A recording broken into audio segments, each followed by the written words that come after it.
어느 한 젊은 청년이 수도사가 되기를 원했습니다. 그래서 수도원을 찾아가서 이제 수도원장을 만났습니다. 내가 여기서 수도사로 주님을 섬기고 싶습니다. 그래서 수도원장이 이제 조건을 하나 제시했습니다. 우리 수도원은 누구를 막론하고 돌아가면서 설교를 해야 되는데 할 수 있겠냐고. 그랬더니 이 젊은 청년이 하겠다고 대답을 했어요. 그리고 이제 그 수도원에 들어가게 되었습니다. 시간이 흘러서 이 청년에게 설교할 순서가 다가왔습니다. 마음이 답답하고 식사도 안 되고 소화도 안 되고 뭐 아무 생각이 안 나는 거예요. 설교 시간이 자꾸만 다가오는데 마침내 이제 설교하는 날이 되었습니다. 설교하기 전에 수도원장을 찾아갔습니다. 찾아가서 내가 아무리 생각해도 정말 못할 것 같다고 좀 빼주면 안 되겠냐고. 그랬더니 수도원장이 나랑 지금 장난하는 거냐. 곧 설교해야 되는데 까불지 말고 빨리 설교하라고. 그래가지고 이제 예배를 드리고 설교하기 위해 단에 올라갔습니다. 올라가서 많이 모여있는 청중들에게 이렇게 말합니다. 여러분은 제가 지금 무슨 말 할지 아십니까? 물어보자 청중들이 전부 다 잘 모르겠다라고 답을 했어요. 그러다 젊은 청년이 말하기를 나도 무슨 말 할지 잘 모르겠습니다. 피차 잘 모르겠으니까 그냥 내려가겠습니다. 하고 내려와 버렸어요. 이제 수도원장이 불렀습니다. 아주 호되게 야단을 맞은 거죠. 다시 또 설교하라고. 그리고 또 이제 그 다음날 설교하기 위해서 강단에 또 올라왔어요. 또 청중들이 물었습니다. 여러분은 제가 무슨 말 알지 아십니까? 그랬더니 어제 그 경험 때문에 청중들이 다 안다고 고개를 끄덕였어요. 그러자 이 청년이 알면 됐습니다 하고 내려와 버렸습니다. 네. 또 수도원장이 불렀어요. 가서 또 호되게 야단 맞으면서 이번에 또 장난치거나 못하면 쫓아내겠다고 경고를 했습니다. 그리고 이제 수도사 이 청년이 또 예배 참석해서 설교단에 올라갔습니다. 올라가서 똑같은 질문을 했어요. 청중들에게. 여러분들은 내가 무슨 말 할지 아십니까? 그랬더니 이 청중들이 이제 혼동에 빠진 거예요. 한편은 잘 모르겠다고 하고 한편은 알겠다고 말하고. 자, 그러자 이 청년이 말하기를 그러면은 아는 사람이 모르는 사람에게 알려주십시오 하고 내려가 버렸다고 합니다. 예. 이 설교의 부담이죠.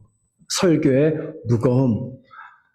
설교자만이 겪을 수 있는 이건 간증이고요. 종종 제 아내가 저한테 왜 설교를 그렇게 하냐고 이야기를 해요. 그럼 제가 꼭 하는 말이 있어요. 당신이 한번 해봐라. 그러니까 사모님들이 한번 설교해 보셔야 돼요. 진짜.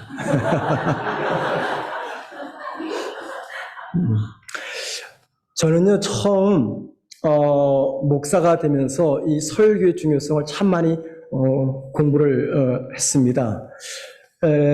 설교 초반에는 그냥 목사가 힘 있는 설교 몇 편 하면은 성도들이 그냥 막 뒤집어지고 불받고 변화될 줄 알았어요. 그런데 오랜 세월 설교를 살면서 깨달은 게 첫째는 내 설교는 그렇게 능력이 없다는 것을 제가 깨달았고 또 아무리 뛰어난 설교자다 하더라도 한 편의 설교로 사람을 뒤집어 놓을 수는 없다라는 것을 알게 되었습니다. 오늘 어쩌면 저의 설교가 여러분에게 별 의미 없는 설교로 지나갈 수도 있을 거예요. 그게 기대하고 오셨던 분이 계시다면 기대를 내려놓으시고요. 또 기대를 하지 않았다 하면 좀 섭섭할 것 같아요, 제가. 그냥 오늘 설교 통해서 여러분이 신앙생활하는데 특별히 우리 열림교회를 섬기시는데 가끔 생각이 나서 이 교회를 섬길 때 좋은 섬김의 어떤 기준 이런 것들을 좀 생각해보는 오늘 설교가 되면 좋겠다 이런 생각을 해보게 됩니다. 설교 시작하면서 제가 여러분에게 잠깐 양해 하나 구하겠습니다. 제가 평소보다 한 5분 정도만 더 길게 하겠습니다. 제가 그래도 되는 이유는 제가 지난주 스위스 여행을 했는데 여행 중에 제가 설교 준비를 했어요. 여행도 못하고 좀 봐주셔가지고 평소보다 제가 저희 교회에서 하는 것보다 제가 한 5분 정도만 더 할 것 같습니다. 이해해 주시기 바랍니다. 요한은요, 우리가 잘 아는 대로 어릴 적에 부모님이 돌아가셨습니다. 아주 어릴 적에. 그래서 어릴 적부터 광야에 있었던 한 신앙 공동체에 들어가서 신앙 양육도 받고 또 성장하게 되었어요. 30살까지 그랬습니다. 30살이 되었을 때 요한이 이제 사람들 앞에 나타납니다. 그러니까 30살까지 신앙 훈련을 받은 거예요. 그는 30대 초반에 이스라엘 사람들에 나타났다가 6개월이 조금 넘는 기간 동안에 이스라엘 사람들에게 큰 충격을 주는 선지자, 설교자로서 활동을 합니다. 그런데 우리가 잘 아는 대로 그의 마지막은 참으로 초라하고 비참합니다. 헤롯 왕의 부도덕함을 지적하다가 그만 목이 잘리는 참수형을 당하면서 역사 속에서 그가 사라지고 맙니다. 여러분, 30년 동안 광야에서 선지자로 준비했습니다. 그리고 단 6개월 활동하다가 죽었습니다. 연기자로 생각하면 이렇게 한번 좀 생각해 보면 될 것 같아요. 30년 동안 연기 수업 받고 6개월 동안 딱 영화 한 편 찍고 죽었어요. 이게 세상적인 관점에서 볼 때 축복입니까? 저주입니까? 실패입니까? 성공입니까? 이런 인생을 축복 혹은 성공이라고 말하지 않습니다. 그런데 우리 주님이 이 요한을 가리켜서 뭐라고 말씀하셨습니까? 이 세상 여자가 낳은 사람 중에 가장 위대한 사람이다 라고 말했어요. 성경 전체를 찾아봐도요, 한 인생을 가리켜서 이렇게 하나님께서, 주님께서 칭찬하신 적은 없습니다. 예수님이 요한의 어떠한 인간됨에 의해서 이런 말씀하신 게 아니에요.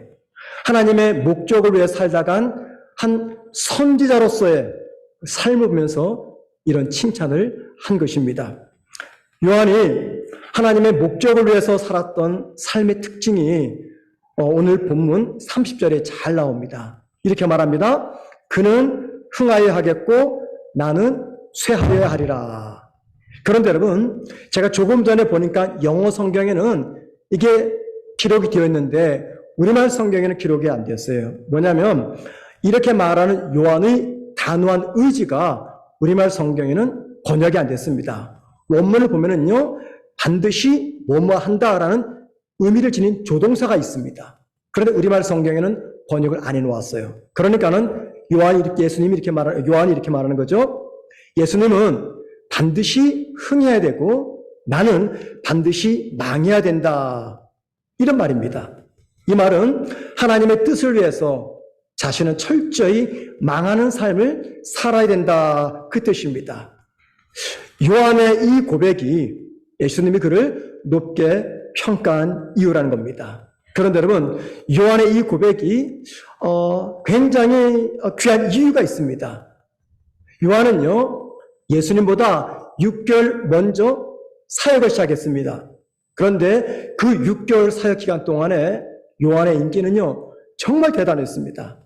오늘 본문은 아닌데 마태복음 3장 5절과 6절 말씀 보면 요한의 설교는요, 영적으로 잠들어 있었던 이스라엘 사람들을 깨웠습니다. 그리고 많은 사람들이 요한의 제자가 되기 위해서 요한 곁으로 몰려들었습니다. 특별히 우리가 잘 아는 예수님의 제자 중에서 안드레와 요한은요, 제일 처음에는 요한의 제자였습니다.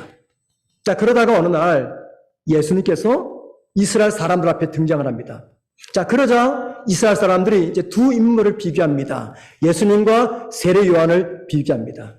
비교한 다음에 요한에게 몰려들었던 많은 사람들이 요한을 떠나서 예수님께로 몰려갑니다. 그래서 예수님 주변에는 항상 많은 사람들이 있었지만 주변에 있었던 사람들이 하나둘 떠나기를 시작합니다.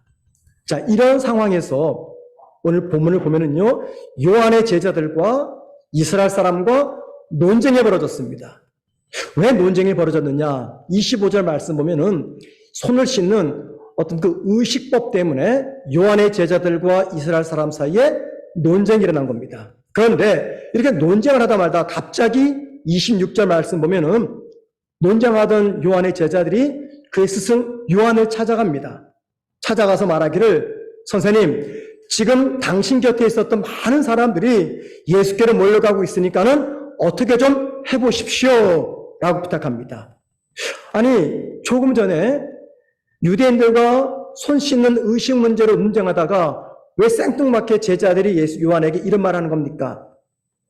우리말 성경, 특별히 신약 성경에 기록되지 않았지만 그 여백을 볼 때 이런 일이 있었던 것 같아요. 아마도 요한의 제자와 유대인들이 논쟁을 하다가 유대인들이 요한의 제자들을 약올린 겁니다. 너의 선생보다 새롭게 등장한 예수라는 사람 인기가 더 높다. 봐라, 모두가 다 너희 선생을 떠나서 저 예수에게로 몰려가고 있지 않느냐. 이 말을 들었던 요한의 제자들이 요한을 찾아와서 그의 선생에게 어떻게 좀 해보라고 이야기합니다. 제자들이 굳이 말 안 해도 자신들에게 몰려왔던 사람들이 이제는 예수님께로 찾아간다는 거, 이거 요한이 잘 알고 있었습니다. 인간적으로는요, 섭섭하죠. 또 자존심도 상할 수 있는 그런 상황입니다. 그리고 예수님에게 은근히 질투심도 느낄 수 있는 그런 상황입니다. 왜 그렇습니까? 어제까지만 하더라도 자기가 주연이었어요. 그런데 예수가 나타난 후 요한이 조연이 된 것입니다. 자, 여러분, 보통 인간 사회에서 이런 일이 발생하며 나타나는 그 현상, 그게 뭘까요? 여러분 잘 아시죠? 시기심입니다. 질투입니다. 피해의식입니다. 라이벌의식입니다. 그리고 경쟁을 하다가 돌이킬 수 없는 상처를 받게 되는 것이 우리들이 살면서 종종 겪는 보편적인 일들입니다. 자, 그런데 여러분, 제자들의 말을 들었던 요한이 뭐라고 말한지 아십니까? 28절 말씀 보십시다. 나는 그리스도가 아니요 그의 앞에 보내심을 받은 자라. 또 30절 보십니다. 예수는 반드시 흥하여 하겠고 나는 반드시 쇠하여야 하리라. 이 말이 무슨 말입니까? 요한은요, 자신의 존재의 목적이 무엇인지 잘 알았다는 것입니다. 요한은 이 땅에 주연이 아니라 조연 역할을 하라고 보냄받은 자임을 잘 알고 있었습니다. 그리고 요한은 이 사실을 알았기 때문에 제자들이 자기를 떠나 예수님께로 몰려가는 그 모습 보면서도 섭섭해하지 않았습니다. 또한 예수님을 원망하거나 자신의 분수에 넘치는 일을 하려고 욕심부리지도 않았습니다.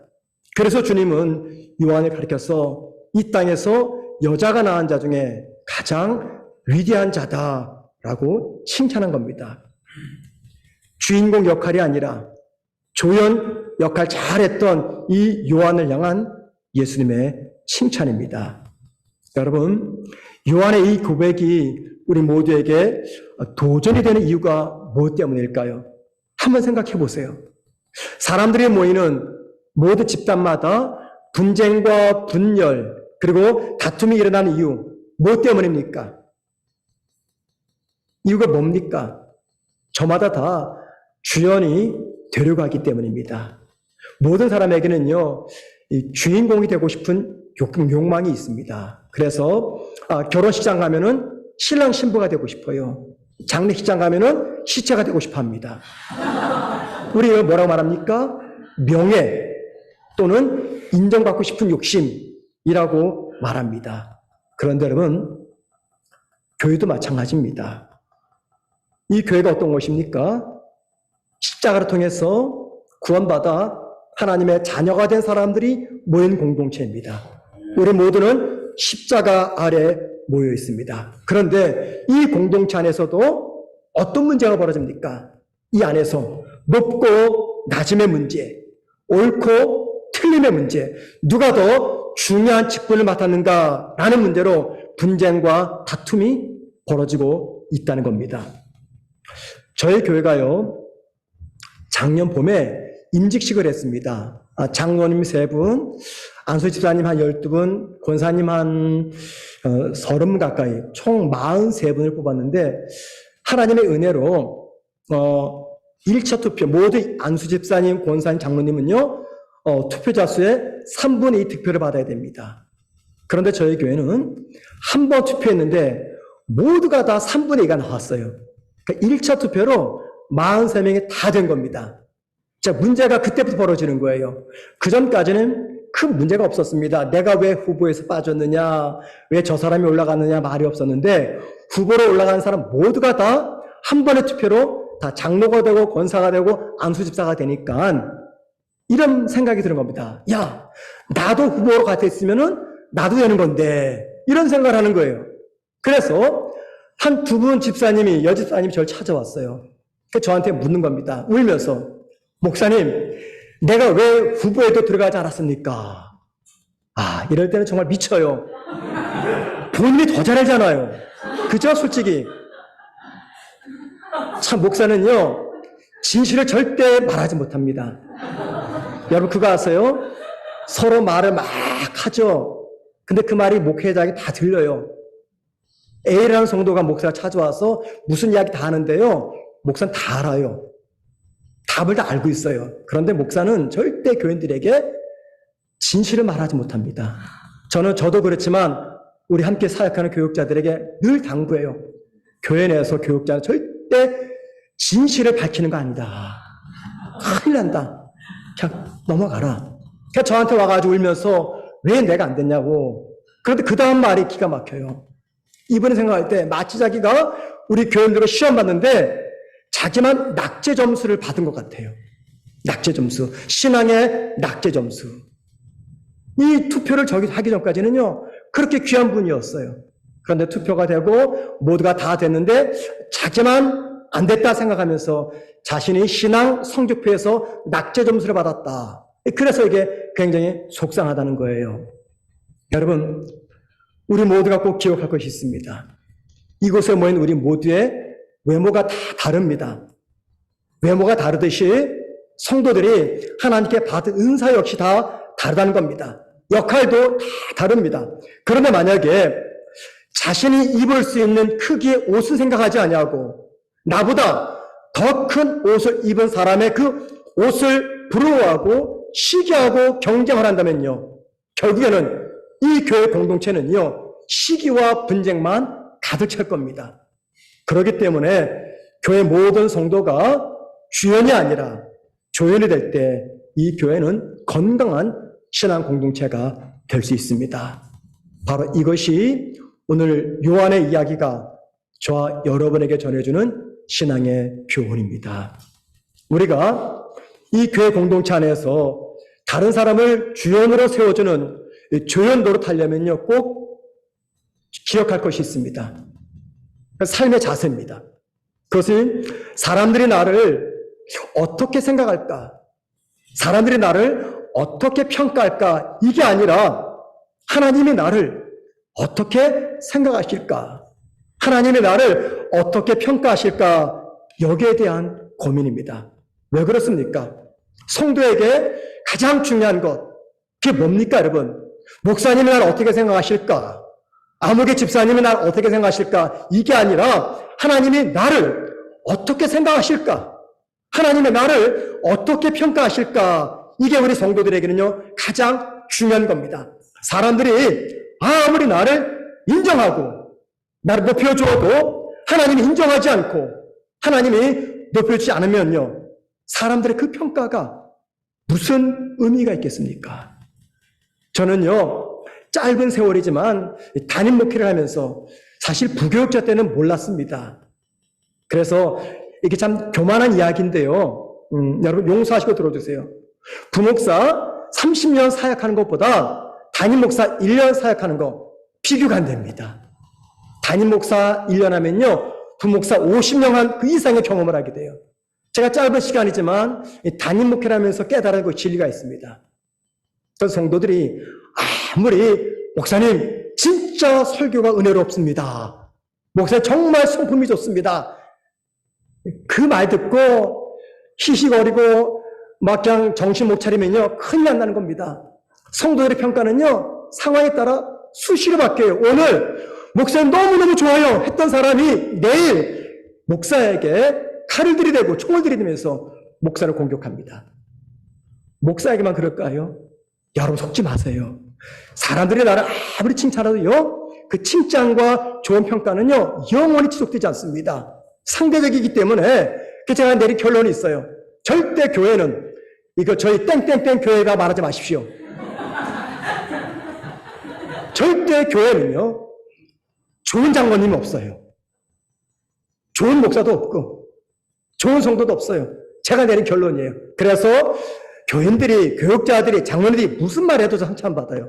많이 경험을 했기 때문에 아유 또 시작이구나. 대신에 다 품으려고 하고 제가 죽으려고 해요. 저만 죽으면 다 해결돼요. 저만 죽으면요 다 해결돼요. 원수도 없습니다. 여러분들 교회 내에서 누가 나 인정하지 않는데, 누가 나 알아봐 주지 않는데 이거 아무 의미 없습니다. 그냥 우리 하나님이 알아주시고 인정하시면 끝납니다. 사람들의 평가는요 마치 안개와 그림자와 같아요. 꼭 기억하셔야 됩니다. 우리가 잘 알고 있는 작가 중에 오스 기니스라는 작가가 있어요. 이분이 쓴 책, 유명한 책이 있죠. 소명이라는 책입니다. 이 책에서 오스 기니스는 이런 말이에요. 우리는 하나님께 두 번에 걸쳐서 소명을 받는다. 첫 번째 소명은 우리가 처음 주님께 부름받아서 구원받은 자녀가 되는 소명입니다. 우리 대부분이 다 이 소명 받았죠. 이게 1차적 소명입니다. 2차적 소명이 있습니다. 구원받은 우리가 하나님의 시선과 평가를 의식하면서 살도록 부름받은 소명입니다. 그러니까는 2차적 소명이란 구원받은 우리가 이 땅에서 어떤 자세로 살아야 되냐 하는 것을 강조하는 소명입니다. 꽤 오래전 이야기입니다. 제가 1997년도 웨일즈에서 석사과정으로 공부할 때였어요. 그때 친했던 제 친구는 런던에서 공부를 하고 있었습니다. 그런데 어느 여름에 제 친구가 한국에서 목회했던 그 교회 담임 목사님이 영국을 방문한 거예요. 그래서 제 친구가 그 목사님 모시고 런던과 영국을 이제 구경하다가 웨일즈에 있는 저를 찾아온 거예요. 그래서 제가 그 바쁜 과정 속에 제 차를 이용해가지고 그 목사님을 한 며칠 동안 이렇게 구경을 시켜드렸어요. 그러고 나서 이제 그 목사님 한국으로 돌아갔습니다. 며칠 지난 다음에 제 친구가 전화가 왔어요. 그러면서 말하기를 이런 얘기를 해요. 야, 천 목사, 우리 담임 목사님이 그러는데 천 목사는 부목사가 은사래 라고 말하는 거예요. 부목사가 은사래. 여러분 이 말이 무슨 말입니까? 이거예요. 천 목사는 평생 부목사로 사역하면 좋겠다 이 말이에요. 자, 칭찬입니까 욕입니까? 제가 그 말 듣고 아니 그분이 왜 나한테 그런 말 하셨을까? 왜 내가 부목사가 은사일까? 이 말을 하셨을까? 고민하다가 막 화가 나는 거예요. 기껏 내가 시간 들여서 구경시켜줬더니 좋은 말 하지 못하고 평생 부목사 하면 좋겠다 이 말이에요. 여러분들 저한테 평생 주연 노릇하지 말고 조연 노릇해라 그 말인 거죠. 생각해 보세요. 어떤 신학생이 평생 내가 부목사야 되겠다 생각하고 신학교 들어갑니까? 뭐 선교사 뭐 다 비전이 있지만 대부분은요 담임 목사가 되어가지고 한번 하나님께 부름받은 대로 쓰임받는 그런 마음을 가지고 신학교 가고 목사 되잖아요. 저도 그런 마음을 가지고 목사 안수 받고 유학까지 왔는데 저보고 평생 부목사래요. 화가 치밀어 오르는 거죠. 속상한 겁니다. 그런데 여러분 나중에 생각했더니 제가 화난 진짜 이유가 있어요. 그 이유는요 하나님이 나를 어떻게 평가하실까 라고 하는 하나님의 시선과 평가를 의식하며 살아가는 이 2차적 소명의 삶이 저에게는 없었던 겁니다. 만약에 이 2차적 소명이 분명한 분들은요 평생 주연 노릇 한 번 하지 않고 조연 노릇하다 이 세상 떠나도 불평하지 않을 겁니다. 왜냐하면 이렇게 사는 나를 세상 사람들은 조연이라고 생각하지만 나를 보시는 하나님은 나를 주연으로 생각하기 때문입니다. 여러분, 이 교회에서 말입니다. 성도들이 모두가 주연이 되려가면요 분란이 끊이지 않아요. 그러나 모든 성도들이 나는 쇠하여야 되고 다른 사람들은 흥해야 된다라고 하는 이 고백적 삶을 살게 될 때 이 교회는요 지금도 건강하지만 앞으로 더 건강한 교회가 될 겁니다. 그러므로 여러분이 소속된 이 열림교회가 영적으로 건강한 교회가 되기를 원하신다면 늘 새겨야 될 삶과 신앙의 자세가 있습니다. 그건 이겁니다. 사람들이 아무리 나를 좋게 평가하고 나를 칭찬해도 나는 조연이다. 나를 제외한 모든 사람들은 다 주연이며 나의 역할은 그들이 주연 노릇 잘할 수 있도록 섬겨주는 조연이다라는 겁니다. 여러분, 이런 생각을 의식적으로 하셔야 돼요. 의식적으로. 어쩌면 이렇게 말씀하실 분이 계실 거예요. 너무 내 자신에게는 인색하고 다른 사람에게는 관대한 거 아닙니까? 여러분, 맞습니다. 그런데 여러분, 이 교회 안에서는요, 내 자신에게는요, 굉장히 인색하셔야 돼요. 다른 사람에게는 관대하셔야 됩니다. 왜냐하면 이게 십자가의 정신이기 때문입니다. 우리 주님이 십자가에서 왜 죽으셨습니까? 당신에게는 굉장히 인색하셨어요.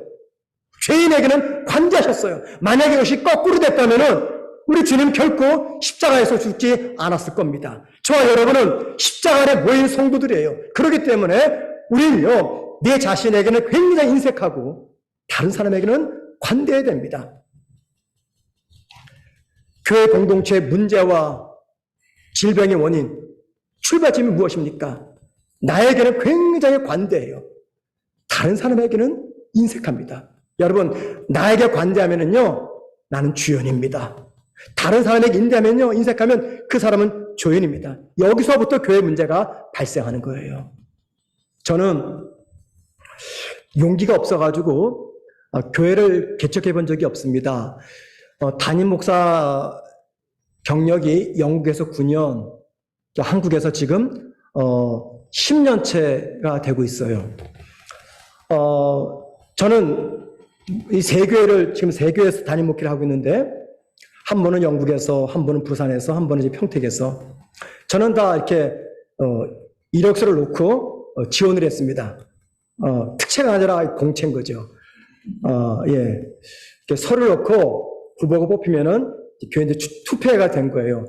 그런데 이게 굉장히 어렵습니다, 여러분. 담임 목사 한 명 구하는데 보통 목사들이 몇 명 지원하는 줄 아세요? 제가 가장 많이 지원했던 교회가 있는데 230명 됩니다. 2010년도인가 제가 영국에서 일산에 있는 교회에 지원을 했는데 230명 정도가 지원을 했어요. 제가 부산도 작은 교회였습니다. 한 150명 정도 지원을 했고요. 이 경기도 평택은요, 한 100명 정도가 지원했어요. 작았죠? 왜 적었냐면 제출할 논문이 너무나 많았기 때문이죠. 그 서류가. 마치 그 논문 한 편을 써야 될 정도로. 그래서 제가 생각할 때, 야, 이거 많이 지원하지 못하겠다. 그렇게 해서 목회를 시작되면요, 너무 힘듭니다. 교인들과 맞춰야 돼, 분위기 맞춰야 되고, 교회 분위기의 상황 파악해야 되고, 교인들 눈치 봐야 되고, 많이 힘들어요. 후임 목사가요, 참 많이 힘들어요.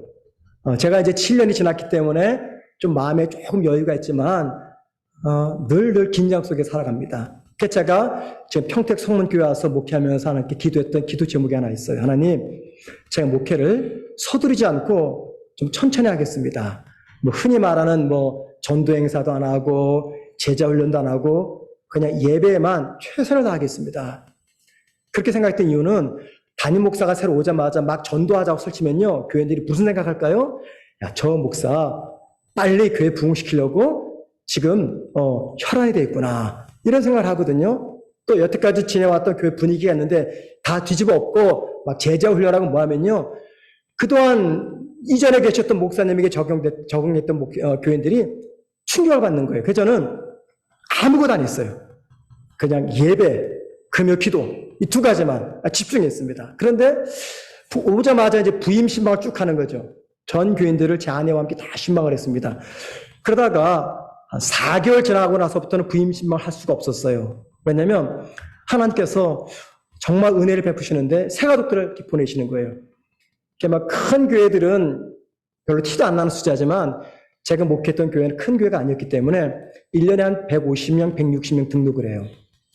그러면 이제 제 아내와 한 거의 90% 이상 신방을 합니다. 아침, 낮, 저녁. 그러다 보니까는 부임 신방을 못하게 된 거예요. 이제 그때부터 교인들이 이런 말 저런 말 들리는 거예요. 목사님이 새 신자만 챙긴다. 목사님이 자기 세력 키우려고 새 가족만 돌본다. 이런 말이 다 들립니다. 저는 새 가족이 오면요, 연말에 새 가족 환영회를 해요. 그러면 평택에서 가장 좋은 뷔페를 빌립니다. 교회에서 안 해요. 꽤 비싼 곳에서 온 가족 다 부릅니다. 많은 재정이 들어가요. 이제 그러면 장로님들도 막 이런 말 막 저런 말 하죠. 예. 그런 말 들으면서 7년이 지나왔는데 참 새 가족이 와서 등록하는 게 어려워요. 이게 저희 교회만 그런 게 아니라 교회들마다 그래요. 새 가족에 등록을 해서 정착하는 거 굉장한 고민입니다. 교회가 어느 정도의 역사를 가지게 되면 새 가족과 관련해서 문제가 꼭 발생합니다. 교회나 담임 목사가 새 가족에 집중하면요, 기존 신자들이 좋지 않게 생각을 합니다. 특별히 이 교회 등록한 지 얼마 안 되는 그런 성도들이 이제 신앙생활하고 열심히 봉사하게 되면 기존에 있던 성도들이요, 이분들을 못마땅하게 쳐다봐요. 왜 그럴까요? 얼마 전까지는 내가 주연 노릇했는데 온 지 얼마 안 된 성도가 이제 막 주연 노릇하려고 하는 것. 이게 보기 싫은 거예요. 여러분, 이때 저와 여러분이 꼭 기억할 한 말씀이 있습니다. 오늘 본문 27절, 28절 말씀, 27번 보십시다. 요한이 대답하여 이르되 만일 하늘에서 주신 바 아니면 사람이 아무것도 받을 수 없느니라. 이게 무슨 말입니까? 예수님께로 몰려가는 사람들, 하나님께서 보내주신 사람들이라는 것입니다. 여러분들이 영국도 마찬가지지만 한국에 돌아가셨을 때 교회를 정할 때 참 힘들 겁니다. 물론 떠나온 모 교회가 있으면 어렵진 않아요. 그런데 새로운 곳에 가서 새로운 교회를 선택할 때 굉장히 어렵습니다. 마치 묘목을 뽑아가지고 다른 데 오는 것 똑같아요. 그래서 저희 교회에 등록하는 교인들도요, 첫 주 와서 등록하지 않습니다. 최소 한 달, 두 달. 어떤 교회는요, 2년 만에 등록을 해요. 2년 만에. 밥도 다 먹습니다. 아이들 주일에 다 보냅니다. 예배 빠지지 않습니다. 새벽 예배, 금요일 다 나와요. 그런데 등록카드는 2년이 지난 다음에 써요. 이거는 긴 편이고 보통은 2개월, 3개월. 만약에 오자마자 등록카드 쓰잖아요. 좀 못 쓰게 합니다. 좀 다녀보시라고. 몇 주 다녀보시다가 그래도 우리 교회다 그럼 오시라고. 이런 얘기를 해요. 무슨 말씀드리겠냐면 교회 새신자가 와서 함께 예배드리고 등록을 하고 시간이 지나서 그분들이 맡은 바 봉사한다는 거, 이거 정말 기적 같은 일입니다. 이거 특별한 하나님의 은혜입니다. 하나님의 이끄심과 감동이 없으면요 불가능한 일입니다. 여러분 그렇잖아요. 이게 내 마음대로 됩니까? 절대 안 돼요. 한 사람이 교회 등록해서 예배 생활하고 좋은 일꾼이 되는 것은요, 하나님의 선하신 이끄심이 없으면 불가능합니다. 하나님께서 보내주셨기 때문에 이게 가능한 일이에요. 그런데 우리는 종종 어떻게 합니까? 하나님이 보내준 이분들을 방해합니다. 방해해요. 그들의 신앙생활에 방해꾼이 되려고 애씁니다. 새신자들이 그 잘 정착하고 열심히 봉사할 때 기존의 성도들은요, 요한처럼 더 기뻐하고 적극적으로 그분들을 격려해야 됩니다. 새신자뿐만이 아니죠. 그 안에는요, 신앙심이 깊은 분이 있는가 하면은 연약한 분이 있습니다. 그런데 교회는요, 신앙심이 연약한 분들이 잘 적응할 수 있도록 신앙심이 깊은 분들이 조연 역할 감당하셔야 됩니다. 마침내 그분들이 주연이 될 수 있도록 조연 노릇하셔야 돼요. 특별히 여러분 가운데 모태신앙이 계시죠. 여러분 가운데 수십 년 예수 믿는 사람들 계시죠. 여러분 가운데 하나님의 큰 은혜를 경험하신 분이 계시죠. 그런 분들은요, 더욱더 누군가를 주연으로 세워주기 위해서 조연 노릇 감당하셔야 됩니다. 왜냐하면 바로 그분들 하나님께서 보내지 않으셨으면 올 수가 없기 때문입니다. 미국 사람 중에 빈스 롬바디라는 사람이 있습니다. 빈스 롬바디. 이 사람은 미국 미식 프로 축구 역사상 가장 위대한 감독으로 꼽히는 인물입니다. 그는 그린 베이 패커스라는 팀의 감독으로 부임합니다. 이 사람이 이 팀의 감독으로 부임하기 전에 그린 베이 패커스 팀의 승률은요, 10%도 채 안 됐습니다. 10%도 채 안 됐어요. 그런데 빈스가 감독이 된 이후 1959년부터 이 팀은 완전히 새로운 팀으로 바뀌게 됩니다. 감독으로 부임한 다음에 이 팀은요, 승률이 64%가 됩니다. 그 다음에인 61년, 62년, 그리고 65년 세 차례 미국 프로 미식 축구 리그에서 챔피언이 됩니다. 그리고 67년, 68년도에는요, 미국 프로 미식축구 최고 챔피언인 슈퍼볼에서 우승을 합니다. 이 빈스 롬바드가 이끄는 팀은 항상 승률이 74% 이상이 되었다고 합니다. 그래서 미국 프로 미식축구 역사상 가장 위대한 감독으로 선정이 되었어요. 많은 기자들이 빈스 롬바드에게 물었습니다. 도대체 어떻게 해서 형편없는 팀을 챔피언 팀으로 바꿔놓았습니까? 빈스 롬바드는 항상 세 가지를 이야기했다고 합니다. 첫째, 뛰어난 감독. 둘째, 뛰어난 선수. 셋째, 선수들이 얼마나 서로를 사랑하느냐. 예를 들면 이런 겁니다. 여러분, 미식축구는 몸으로 싸우는 경기잖아요. 미식축구 선수들의 평균 몸무게가 130kg 이상이 된다고 합니다. 달려오는 선수를 몸으로 막아내는 격한 운동입니다. 자, 롬바디에 의하면요, 우리 편 선수가 공을 들고 상대편 골대로 달려갑니다. 그때 상대의 130kg 이상의 거부가 달려들어서 우리 편 선수를 몸으로 막아냅니다. 이때 누군가가 나서서 그 상대방 선수를 몸으로 막아내지 않으면 공을 들고 달려가는 이 선수는요, 상대방에 부딪혀서 크게 상처를 받게 됩니다. 보통 이때 자신의 몸을 던져서 달려오는 이 130kg의 상대방 선수를 몸으로 막아내는 것은요, 이기면 보장되어 있는 돈, 혹은 우승이 주는 기쁨과 영광 또는 유명세, 이것들이 아니라고 합니다. 왜냐하면 적어도 프로 선수라고 하면은 이 세 가지를 다 생각하기 때문에 똑같은 생각을 하면 승부가 나지 않는다고 그래요. 자, 그러면서 빈스 롬바디 감독은 이렇게 말합니다. 나의 선수들은 이렇게 생각합니다. 내가 저 녀석을 내 몸으로 막아내지 않으면 뒤에서 공을 들고 달려가는 내 동료 폴의 다리가 부러지게 되겠지. 나는 절대 그렇게 둘 수 없어 라고 생각하고 몸을 던져서 상대방의 선수를 막아낸다는 겁니다. 여러분, 이게 뭡니까? 같은 팀 선수를 주연으로 세우기 위해서 본인은 조연이 되겠다는 겁니다. 팀워크가 필요한 운동이 있죠. 축구, 농구, 이런 운동 선수들이 저마다 조연이 아니라 주연이 데려가면요, 그 팀은 절대 우승하지 못합니다. 승리하지 못합니다. 같은 팀 선수를 위해서 희생하지 못합니다. 결정적인 순간에 동료를 생각하는 그 마음이 위대한 팀과 평범한 팀의 차이를 갈라놓는다고 합니다. 여러분, 교회는 어떤 것입니까? 교회는 일반 운동보다 더 팀워크가 필요한 것입니다. 여러분, 위대한 교회와 평범한 교회, 건강한 교회와 병든 교회, 부흥하는 교회와 침체하는 교회, 차이가 뭔지 아십니까? 롬바디의 말에서 찾아볼 수가 있습니다. 이 땅에는요, 좋은 교회가 많습니다. 건강한 교회가 있고 부흥하는 교회가 있고 정말 가보고 싶은 그런 교회가 있습니다. 반대로 이 땅에는 병든 교회도 있고 성장이 멈춘 교회도 있고 한 번 가고는 다시는 가고 싶지 않은 그런 교회도 있습니다. 그 차이가 뭘까요? 교회 위치입니까? 그게 뛰어난 건물입니까? 아니면 설교자의 은혜로운 설교입니까? 아니면 잘 갖춘 교육 환경입니까? 이 모든 것도 다 중요합니다. 그런데 여러분, 솔직히 영국은 모르겠습니다. 한국은요, 아주 열악한 개척교회를 제외한 대부분의 교회는요, 이 모든 것들을 다 갖추고 있습니다.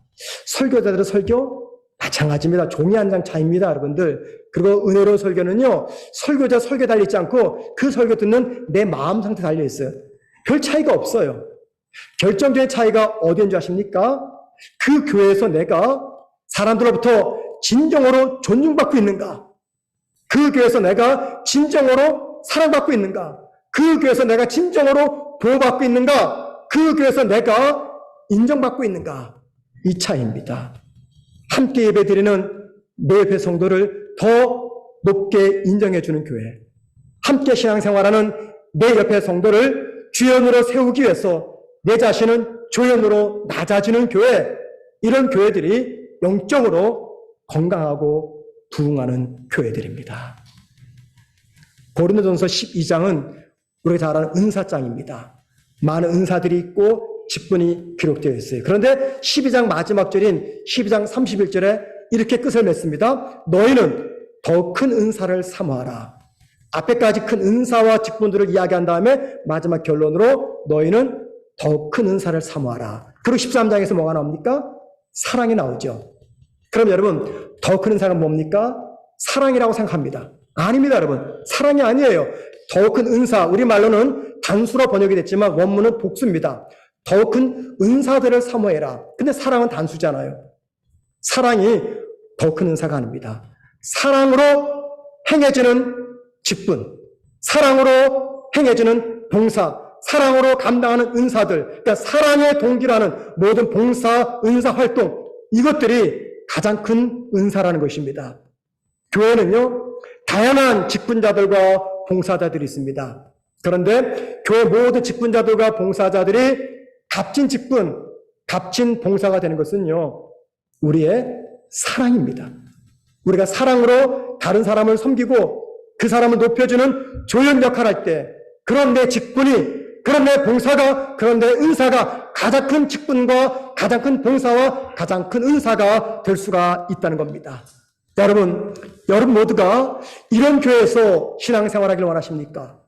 여러분 모두가 우리 열린교회가 이런 교회가 되기를 원하십니까? 그렇다면 여러분, 나부터 이런 성도가 되셔야 됩니다. 나는 이런 성도 되지 못하면서 우리 교회가 이런 교회 되기를 바란다는 것은 사기입니다, 사기. 내가 먼저 이런 성도가 될 때 우리 교회가 이런 교회가 됩니다. 내 옆에 성도를 주연으로 세워주기 위해서 기꺼이 나는 조연으로 낮아지는 성도. 그러면요, 우리 열린교회는 지금보다 더 아름다운 교회로 변화가 될 겁니다. 제가 마지막으로 우리 교회 전도사님 한 분 말씀을 드리고 말씀 마칠게요. 이 말씀을 드리고 싶어서 제가 여러분에게 5분만 시간 더 양해를 구한 겁니다. 제가 이름을 대진 않겠습니다. 한 6년 전쯤에 평택으로 오셔가지고 저에게 등록을 하셨어요. 등록할 때는 그냥 젊은 부부였습니다. 아이는 없고. 그때 아마 남편은 30살, 아내는 28살 됐을 거예요. 남편은 피아노를 전공한 사람입니다. 아내는 성악을 전공했고, 남편이 둘 다 같은 음대를 졸업했어요. 그래서 이제 과천에다가 크게 굉장히 큰 피아노 학원을 열어놓고 이제 아이를 가르치다가 남편이 뉴욕에 있는 어느 대학에 그 뮤지컬 쪽으로 전공하기 위해서 이제 지원을 하고 입학을 받았어요. 그러다가 어떤 문제가 발생함으로 말미암아 학원은 다 처리가 됐는데 유학길이 막힌 겁니다. 그러다가 이제 평택으로 데려온 거예요. 그리고 저에게로 온 거죠. 근데 부인은요, 선청성 심장병이 있어요. 심장에 기계가 있습니다. 언제 숨을 거둘지 누구도 모릅니다. 한 1년쯤 지났을 때 부부가 찾아왔어요. 목사님, 저 신학교 가겠습니다.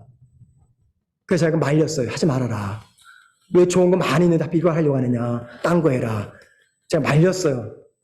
그러더니 돌아갔다가 다음에 또 왔어요. 목사님, 아무리 생각해도 저 이거 안 하면 죽을 것 같아요. 그러는 거예요. 이 아내가 심장병이기 때문에 이 부부는 내일을 기약하지 않고 그냥 오늘만 살아가, 오늘만. 그러니까 저희가 당장 내일 천국 가도 괜찮습니다. 신학해야 될 것 같습니다. 이거 아니면 죽을 것 같다. 그 말 들으니까는 그래 해라 그랬어요. 이제 그러면서 저녁에는 공부하고 신학대하고 입학시험 공부를 하고 낮에는 물류에서 일을 하는데 이게 너무 힘들어요. 그렇게 좀 시간이 지난 다음에 마침 그 당시 저희 교회에서 관리집사 티오가 생긴 거예요. 굳이 말하면 사찰, 네, 사찰이죠. 관리집사. 그게 제 마음속에 그 교회에서 그때 집사단이었습니다. 그 교회는 생각이 난 거예요. 젊은 부부가. 그래서 제가 불렀습니다. 불러서 우리 교회가 관리집사를 뽑고 있다. 네가 해라. 하고 내가 공부할 시간 마음껏 만들어주겠다. 그랬더니 너무 감사하다고 그리고 갔어요. 한 며칠 뒤에 돌아왔어요. 목사님 못할 것 같습니다. 왜 그러냐 그랬더니 이번에 아버님이 장로님인데 아버님이 반대한다는 거예요. 야 정신 차려. 네가 관리집사면 네 아들도 사찰이 되는 거야. 하고 문화거든요 이게. 얼마나 관리집사를 무시하면 이런 말이 나올까요. 네. 그 당시 그 아들이 태어났습니다. 아들이. 그래서 아버지가 대학원 들어갈 때까지 생활비 다 대줄 테니까는 공부만 하라고 말했다는 거예요. 그래서 제가 너무 잘 됐다. 이거 힘든데 공부만 해라. 돌려보냈어요. 그랬더니 며칠 뚝 찾아왔어요. 찾아와가지고 목사님, 저 아무리 생각해도 저 관리집 해야 될 것 같습니다. 아니, 아버지가 반대한다며? 그랬더니 아버지 설득했대요. 자기가 목사가 되려고 하는 것은 영혼들을 섬기기 위해서인데 내가 비록 목사가 되지 못하고 평생 관리집사로서 교회 청소하고 화단 가꾸고 성도들이 교회에 와서 예배 잘 드리는 그런 모든 환경을 아주 깔끔하게 만들어 놓고 천국 가도 자기 너무 기쁘다는 거예요. 제가 그 말 듣고 감동이 됐어요. 그래서 해라. 그런데요, 이제 관리집사 일을 하는데 온 성도들에게 감동을 주었어요. 나이 이제 31살밖에 안 된 젊은 아이가 저희 교회 오시면요, 이 잔디가 있고 나무가 많습니다. 땅이 3,000평이에요. 그 3,000평을 이 젊은 사람이 그 뜨거운데 다 관리해, 잡초 뽑고 잔디 물 주면서 교회 청소하는데 우리 젊은 청년들이, 교인들이 감동을 받은 거예요. 감동을. 얼마나 성실하게 했든지. 그래서 이 관리 집사에 대한 이미지를 완전히 바꿔 넣어버렸어요. 그리고 마침내 신학대학 합격을 했어요. 그때가 연말인가 그랬어요.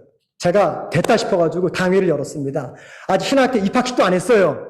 제가 교회다가 우리 이 정안북에 우리 내년부터 유년부 교육준사로 우리가 모십시다. 그랬더니요, 모든 장로님이 다 박수쳤어요. 한 7, 8개월 관리 집사면서 보여주었거든요. 그분의 모습을. 그래서 신학대학원 입학하기도 전에 1월 달부터 유년부 전도 섬기고 있고, 지금은 다 졸업을 하고, 해석하게도 강두사고시 떨어져가지고 원래 올해 목사 안수 받는 건데 내년에 받아요. 예. 참고로 이민 목회 꿈이 있대요. 예. 아버님이 그렇게 말렸거든요. 제가 만나 뵀는데 아버님이 어머님이 꽤 괜찮으신 분들이에요. 그런데도 이 한국교회 관리 집사 사찰 알잖아요.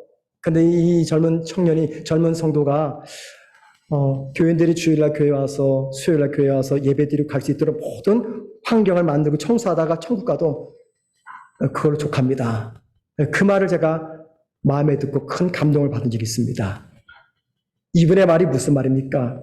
성도들 주연 세워주고 난 조연 노릇하다 천국 가도 그것으로 충분합니다. 그 말 아니겠습니까, 여러분들? 제가 9년간 영국에서 한인 목회하면서 참 섭섭할 때가 있었어요, 교인들에게. 여러분 안 그러시겠죠? 그땐 그랬습니다. 성도들과 대화를 하면요, 우리 목사님, 우리 교회 이야기를 해요. 그러면 저는 우리 교회니까는 제가 목회했던 교회고 우리 목사니까 난 줄 알았어요. 나중에 알고 봤더니 한국에 출석했던 교회. 마음이 얼마나 낙심이 되고 속상하든지. 그럼 나는 뭔가. 솔직히 큰 교회에서 자기 얼굴도 모를 텐데, 그 목사님 이름도 모를 텐데. 혹 여러분 가운데 그런 분 계십니까? 영국 생활 잠시 하고 마치는 동안에 머물다 갈 거기 때문에 우리 교회는 한국에 있는 한국교회, 우리 목사님은 한국에 있는 교회, 그래서 헌금조차도 한국으로 보내는 그런 교회들이 있었습니다. 여러분, 그런 마음 가지고는요, 절대 이 열린교회에서 조연 노릇 못합니다. 그냥 방관자가 됩니다. 방관자가. 하나님이 가장 싫어하시는 거. 여러분들이 이 캠브리지에서 얼마나 머무를지 잘 모르겠습니다. 6개월, 1년, 얼마나 될지 모르겠습니다. 하지만 여러분, 여러분의 교회는 열린교회입니다. 여러분의 목사님은 김태기 목사님이고, 여러분이 조연 노릇할 곳은 바로 이곳입니다. 이곳에서 조연 노릇 못하면요, 한국 가서도 절대 못합니다. 이곳에서 열린교회를 해서 내가 충성되이 섬기지 못하면, 죄송한 말씀이지만 한국에서도 못합니다. 이게 달란트 비유가 아니겠습니까, 여러분들? 우리 모두가 조연 노릇 잘해서 여러분의 신앙생활은 이 열린교회가 늘 은혜 충만하고 모든 성도들이 하나님 만나는 귀한 영적인 신앙의 터전 되기를 주의 이름으로 축원을 드립니다. 기도하겠습니다.